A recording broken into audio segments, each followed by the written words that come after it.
अगर किसी का नस खिंच गया हो, नसों में दबाव आ गई हो या नसों में स्वेलिंग आ रखी है। आजकल एक बहुत ही पॉपुलर बीमारी जो है वो मार्केट में तेजी से बढ़ रहा है, जिसको हम वेरिकोज वेन कहते हैं। वेरिकोज वेन जैसी समस्याओं में भी ये प्रोडक्ट बहुत अच्छा काम आता है। अब ये वेरिकोज वेन्स, बहुत सारे लोग सवाल करते हैं सर ये होता क्या है।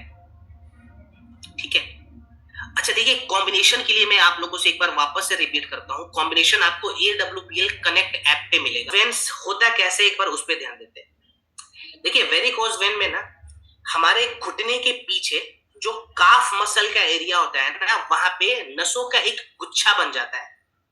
नसों में स्वेलिंग आ जाती है और उसके अंदर का जो ब्लड सर्कुलेशन है ना वो बिल्कुल धीमा हो जाता है और हमारे नसों के आसपास में पानी जमा होकर सड़ने शुरू हो जाते हैं।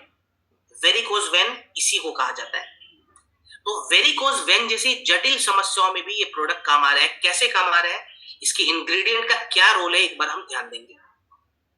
जैसे कि मैंने कहा कि वेरिकोज वेन में मंजिष्ठा सबसे अच्छा काम करेगा, क्योंकि ये नसों में जो स्वेलिंग हो रखी है उसको कम कर रहा है। माने नसों में जो सूजन बढ़ा हुआ है उसको कम कर दिया। नीम हमने ऐड करा हुआ है, ये नसों की सफाई करेगा। नसों के स्वेलिंग को हमने कम कर लिया मंजिष्ठा से। नसों को साफ रखने के लिए हमने नीम का इस्तेमाल किया। फिर प्रॉब्लम क्या आती है वेरिकोज वेन में कि ब्लड सर्कुलेशन स्लो डाउन हो जाता है, जिसके कारण दर्द बहुत ज्यादा बढ़ता है। तो दर्द को खत्म करने के लिए और ब्लड सर्कुलेशन को रेगुलेट करने के लिए हमने निर्गुंडी का इस्तेमाल किया हुआ है। क्लियर, निर्गुंडी ऐड कर दिया। अब वेरिकोज वेन में एक समस्या और आती है कि पानी जमा होकर उसके आसपास में सड़ने शुरू हो जाते हैं। तो उस पानी को बाहर निकालने के लिए हमने सरीवा का इस्तेमाल करा है, जिसमें एंटी इडीमा प्रॉपर्टीज होती है। माने जिनको इडीमा की समस्या है वहां पे भी ये प्रोडक्ट काम आ रहा है।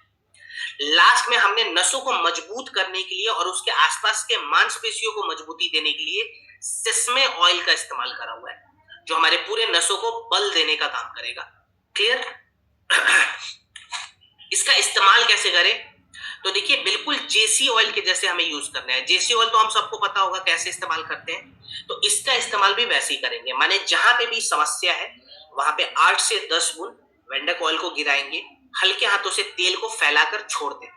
जब तेल धीरे धीरे सूख जाए, फिर गर्म कपड़े से या फिर हॉट वाटर बैग से उस एरिया की सिकाई कर दें। कितने बार इस तेल का इस्तेमाल करवाएंगे, तो दिन में 2 से 3 बार आप इस्तेमाल करवा सकते हैं। ठीक है, अब